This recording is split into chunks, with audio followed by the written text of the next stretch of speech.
ನೋಡ, ನೀನು ಒಪ್ಪಿರೋ ಜೀವನ ನಿನಗೆ ಸಿಗ್ಬೇಕು ಅಂದ್ರೆ ಹುಸಿ ತಾಳ್ಮೆಯಿಂದ ಇರಬೇಕು. ಅವ್ವ, ನನ್ನ ತಂಗಿ ಜೀವನ ನನ್ನಂಗೆ ಆಗಬಾರ್ದು. ಹಂಗಂತ ನೀನು ಯಾರ ಮುಂದೆನೂ ಸೋಲ್ಬಾರ್ದು ಕಣವ. ಅವ್ವ, ನೀನು ಮದುವೆಗೆ ಒಪ್ಪಿರೋದು ನಮಗೆಲ್ಲ ಖುಷಿನೇ. ಆದರೆ ಕೇಸ್ವ ನಿಮ್ಗೆ ಅವಮಾನ ಮಾಡಿರೋದು ಸರಿ ಅಲ್ಲ. ಹೌದು ಪುಟ್ಟಕ್ಕ, ನನ್ನ ಗೆಳತಿಗೆ ಅವಮಾನ ಮಾಡೋಷ್ಟು ದಿಮಾಕ್ ಬಂದ್ಬಿಡ್ತಾವ ಕೇಸವಂಗೆ. ನಾನು ಈಗಲೇ ಅವನಿಗೆ ಫೋನ್ ಮಾಡಿ ವಿಚಾರಿಸ್ತೇನೆ.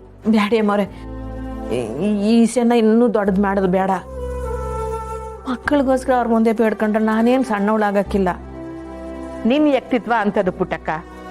ಯಾರು ಯೋನ ಹೇಳಿದ್ರು ಸಹಿಸ್ಕೊಳ್ತೀಯ, ಆದ್ರೆ ನಾನು ಹಂಗಲ್ಲ.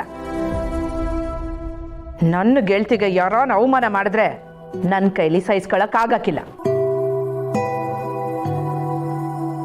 ಪುಟ್ಟಕ್ಕ, ನನ್ನ ಕ್ಷಮಿಸ್ಬಿಡಿ.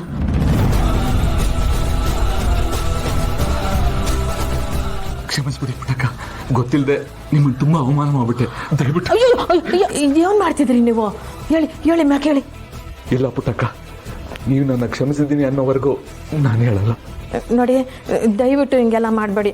ದಯಮಾಡಿ ನನಗೆ ಮುಜುಗರ ಮಾಡಬೇಡಿ. ಹೇಳಿ ಮ್ಯಾಕೆ.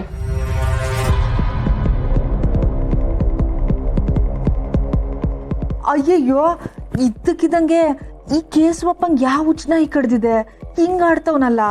ಯೋನ್ಲ ಇದು ಕೇಸ್ವ? ನಿನ್ನೆ ರಾತ್ರಿ ನನ್ನ ಗೆಳತಿಗೆ ಅವಮಾನ ಮಾಡಿ ಈಗ ಕಾಲಿಡಿಯಕ್ಕೆ ಬಂದಿದೆಯೇ. ಲದ್ದಿ ತಿನ್ನೋ ಕೆಲಸ ಮಾಡ್ಬಿಟ್ಟೆ ಅಮ್ಮವ್ರೆ. ನನ್ನ ಪಾಪಕ್ಕೆ ಪ್ರಾಯಶ್ಚಿತ್ತ ಮಾಡ್ಕೊಡಕ್ಕೆ ಇಲ್ಲಿ ಬಂದಿದ್ದೀನಿ. ದಯವಿಟ್ಟು ಎಲ್ಲರೂ ನನ್ನ ಕ್ಷಮಿಸಿ. ನೋಡಿದ್ರ ಮಿಸ್ಟರ್, ಕರ್ಮ ಅನ್ನೋದು ಹೇಗೆ ರಿಟರ್ನ್ ಹೊಡಿತು ಅಂತ. ನೀವು ನಮ್ಮ ಅವ್ವನ ಕಾಲು ಹಿಡಿಯೋ ಟೈಮ್ ಬರುತ್ತೆ ಅಂತ ನಾನು ಹೇಳಿದ್ದೆ, ಅದು ನಿಜ ಆಯಿತು.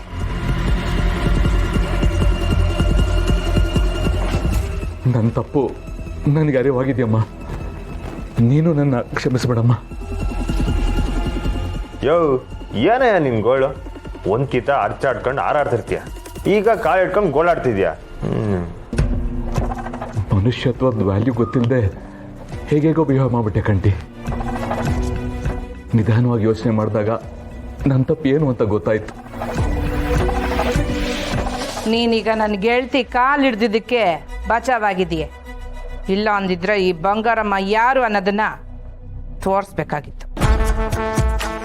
ನೋಡಿ, ನೀವು ದುಡ್ಡಾಗೆ ಶ್ರೀಮಂತರಿರ್ಬೋದು, ಆದರೆ ನಾವು ಗುಣದಾಗಿ ಶ್ರೀಮಂತರು. ಒಳ್ಳೆಯವ್ರನ್ನ ಅಂದು ಪಾಪ ಕಟ್ಕೋಬೇಡಿ.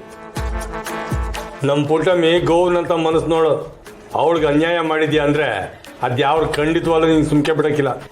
ಇದೇನಿದು, ಮನೆ ಮಂದಿಯೆಲ್ಲ ಸೇರ್ಕೊಂಡು ಕೇಸವಪ್ಪಂಗೆ ಹಿಂಗ್ ರೂಪ್ತಾವ್ರೆ.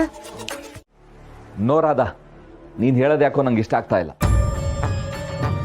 ಸೇಡುಗೋಸ್ಕರ ಶತ್ರುನ ತಂದು ಮನೇಲಿ ಇಟ್ಕೊಳಕ್ಕಾಗುತ್ತಾ?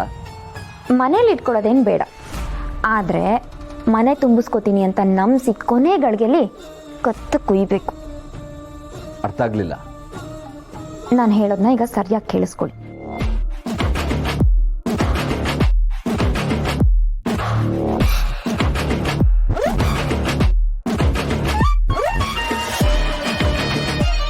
Super idea Radha.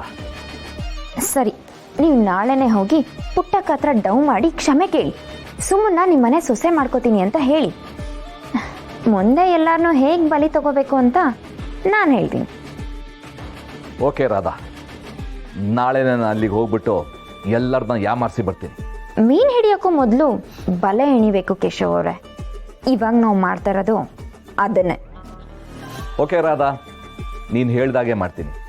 ಎಷ್ಟೇ ಆದರೂ ನೀನು ನಾಳೆ ಗೆಲ್ಲೋ ಪೊಲಿಟಿಷಿಯನ್ ಅಲ್ವಾ? ನಿನ್ನ ಮಾತು ತೆಗೆದಾಕಾಗತ್ತಾ? ಡನ್. ಸರಿ, ಬಾಯ್.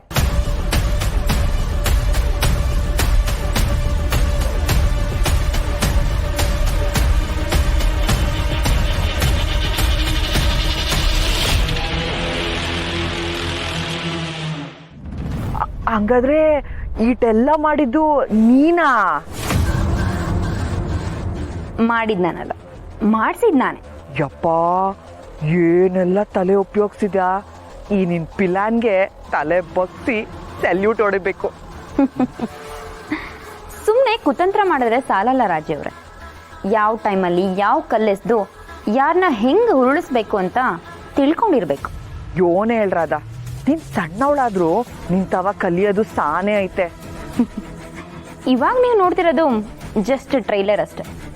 ಇನ್ನು ಮದುವೆ ಅಂತ ಶುರು ಆಗಲಿ, ಒಬ್ಬೊಬ್ಬರಿಗೆ ಇರಾದಕ್ಕರ ಮತ್ತೇನು ಅಂತ ತೋರಿಸ್ತೀನಿ. ಒಟ್ನಾಗೆ ನೀನ್ ಬೀಸಿರೋ ಬಲೆಲ್ ಬಿದ್ದು ಯಾರು ಅದರಿಂದ ತಪ್ಪಿಸ್ಕೊಳಕ್ಕಾಗ್ದೆ ವಿಲ ವಿಲ ಅಂತ ಒದ್ದಾಡಿ ಸಾಯೋದ್ ಪಕ್ಕ.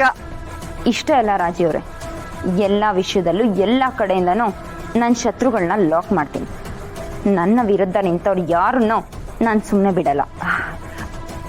ರಾಧಾ, ಯಾರನ್ನ ಯೋನ್ ಬೇಕಾದ್ರೂ ಮಾಡು, ಆದ್ರೆ ನನ್ಯಾಕೆ ಹೊಸಿ ವಿಶ್ವಾಸ ಇರ್ಲಿ. ನೀವು ನನ್ನ ಲಿಸ್ಟಲ್ಲಿ ಇದ್ದೀರಾ ರಾಜಿಯವರೇ. ಟೈಮ್ ಬಂದಾಗ ನಿಮ್ಮನ್ನು ವಿಚಾರಿಸ್ಕೋತೀನಿ. ಅಂದ್ರೆ ಅದೇ ಮೆಸ್ ಕೊಡ್ಸೋ ವಿಚಾರಕ್ಕೆ ಹಾಗೆ ಹೇಳಿದೆ. ಟ್ಯಾಂಕು ರಾಧಾ, ಆಟಕ್ಕೆ ಇಲ್ಲಿಂದ ಒಂದೊಳ್ಳೆ ಕಳೆ ಬಂತು ನೋಡು. ನಾನಿದ್ಮೇಲೆ ಕಳೆ ಬರಲೇಬೇಕಲ್ವ ರಾಜಿಯವರೇ? ಸರಿ ರಾಧಾ, ನಾನು ಆಮೇಲೆ ಫೋನ್ ಮಾಡ್ತೀನಿ.